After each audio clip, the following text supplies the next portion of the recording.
You need to heed this warning in time. Artificial intelligence will upend your life in more ways than you can imagine, and staying one step ahead is the only way that you can avoid that. Jordan Peterson just rang the alarm bell for what's coming with AI this year, and I don't think humanity has enough time to prepare for it. Just take a look at what Jordan Peterson said before I tell you what's really about to happen this year. There are things coming down the pipeline on the artificial intelligence front that are just going to make your hair stand on end within the next year. It's almost unimaginable. You're going to see things you just can't possibly. How many of you clap? How many of you know what ChatGPT is? Okay. So not very many. So I'll tell you what ChatGPT is, just so you know, because you need to know this. And I don't know what sort of technological revolution this is. Gutenberg press level? It's something like that. This is a big deal. So this AI system, it's a general language processing model. I went and interacted with it. It's an AI system, artificial intelligence system.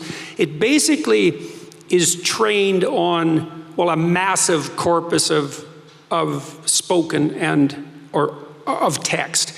So it's derived its models of the world from the analysis of human speech, essentially. It isn't using real world data yet, but that will be happening certainly within the next year.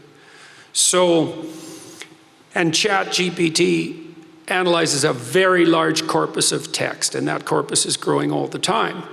Now, it's already sophisticated enough. I went on to it last week and I said, okay, some of you know I've written these books, 12 Rules for Life, and then Beyond Order, 12 more rules, because, you know, you can't have enough rules.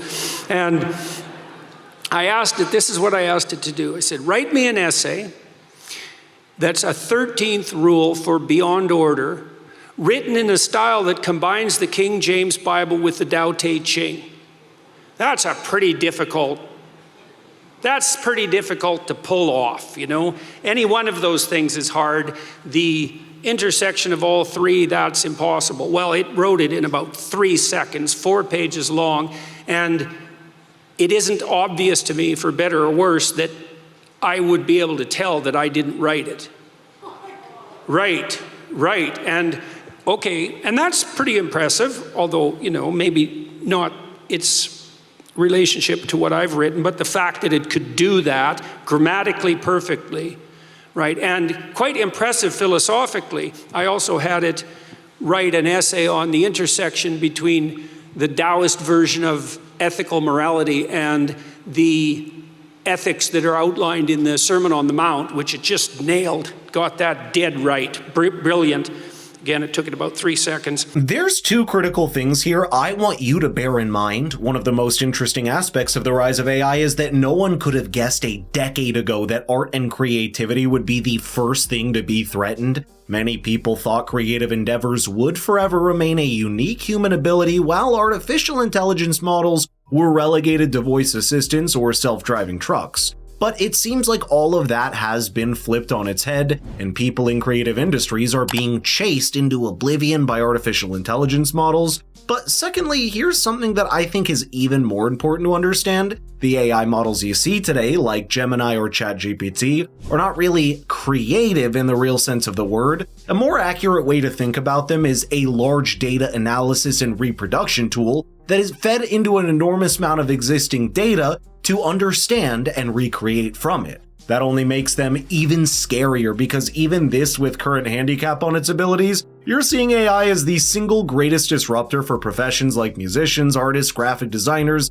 and computer coders. If you understand deeply what the Writers Guild strike was a few months ago, you understand how it was a response to potentially being sidelined by television and Hollywood as their utility in the industry faded with the advent of AI. The strike lasted nearly half a year and cost the entertainment industry upwards of $5 billion in total, according to the Michigan Journal of Economics. I think that will go down as one of the first times we saw a group of people from a profession rise up to demand protection against artificial intelligence, but it certainly will not be the last. Have you heard about models like Sora AI that just came out a couple months ago that threaten to upend production? Or Devon AI that is starting to replicate human coders with a computer that can create complex computer programs with simple prompts, therefore replacing those computer coders? It's said that the only consistent in life is change. I think only question that we have in front of us right now is how fast we can adjust ourselves to that change, as millions of people will also most likely face threats or extreme competition from ever-improving artificial intelligence models. These are people whose utility for the market will be very hard to find or reward, lending to what historian Yuval Noah Harari called the useless class in the book Homo Deus. That's not a disparagement of those people, but a dire warning for what artificial intelligence can create. Technologies always favor change, but how fast we adjust to that change determines how much social unrest we see before that happens.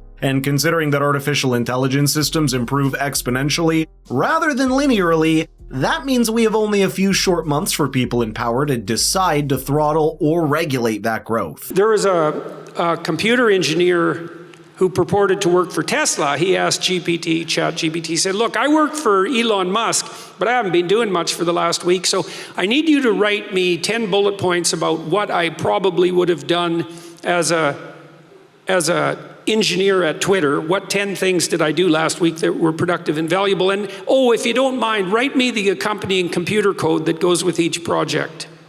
And it did that too, 3 seconds, and the computer code works. Right, and so, okay, so that's already there. So then a university professor did this. He thought, oh, that's interesting. Any student will be able to write any essay on any topic with ChatGPT. And someone gave it an SAT, by the way, and it scored about as well as the average student in a well-functioning public university. So that's how smart it is. So that's basically an IQ test. He said, write me an essay, gave it a topic, wrote the essay. He said, now grade it. Said, if we can automate the students, we should be able to automate the professors too. And so it provided a complete, comprehensive analysis of its own essay with grade. It wrote, someone else asked it, write the screenplay and describe the characters for the next $900 million Hollywood blockbuster. It's like, bang, plot, characterizations. Then someone else took the descriptions of the actors and said, generate photorealistic computer images for each actor. And all the AI systems could do that. So I'm going to tell you what's going to happen next. This is going to happen this year. So get ready. Okay, so now we have an AI model that can extract a model of the world from the entire corpus of language. All right, and it's smarter than you. And it's going to be a hell of a lot smarter than you in 2 years. So you can get ready for that too. But it's not that smart yet because it's just a humanities professor at the moment. It doesn't test its linguistic knowledge against the real world. That's what a scientist does, right? You come up with a theory that's linguistically predicated and then you throw it against the world and see if it sticks. And then the world tells you whether or not your linguistic construction is valid. But the new AI systems will be able to extract out patterns from the world itself, from images and so forth, and then be able to test their linguistic constructions against the world, and so they'll practice just like scientists. And the most advanced models are going to use text and image and action as well, because they'll be able to model human action. And all of that's going to come down the pipes within the next year. So hang on to your hats, ladies and gentlemen, because what did my friend Jonathan Pajot say? Giants are going to walk the earth once more. And we're going to live through that, maybe. And that's what people don't realize. Artificial intelligence is merely an umbrella term under which a dozen different new technologies are generating. When I mentioned earlier that AI models today are merely large data processors at the moment, that's about to change quickly as machine learning starts to be incorporated. That's when the artificial intelligence decouples from human-fed data and knowledge and is able to genuinely create original thought, art, music, and concept. And I think there's something on the legal front that's going to accelerate this shift even further. Governments in the US and UK have just realized that the models that have been sold to people as AI are actually trained on material that is often protected under copyright laws. Authors have actually come forward demanding action against their books being ingested by AI models in their training without the necessary permission. While OpenAI claims that it's impossible to train models without copyrighted content, that's still going to be a major roadblock that hinders the rapid development of the technology. The only answer I hear from some people is that this new burgeoning industry needs to be slowed down or at least regulated, but even on this I'm conflicted. I don't know if stifling new disruptive technologies is really justified by our inability to adjust to the changes they bring. And more importantly, if we were to clamp down on these new technologies here in the West, we'd likely be the only ones doing so. Even countries like China and India aren't necessarily going to do the same, and that would just mean giving other nations a head start in this new vital technology. I don't know what the final answer is because I don't think anyone does. The only thing that we do know is that taking the advent of AI seriously is the only way that we can survive this massive change. That means engaging in conversation around it, learning to use it to our advantage, and making it an ally rather than a foe. I think that's exactly what someone like Jordan Peterson did here, combining just the right amount of cynicism and enthusiasm to show us the new world we need to prepare for.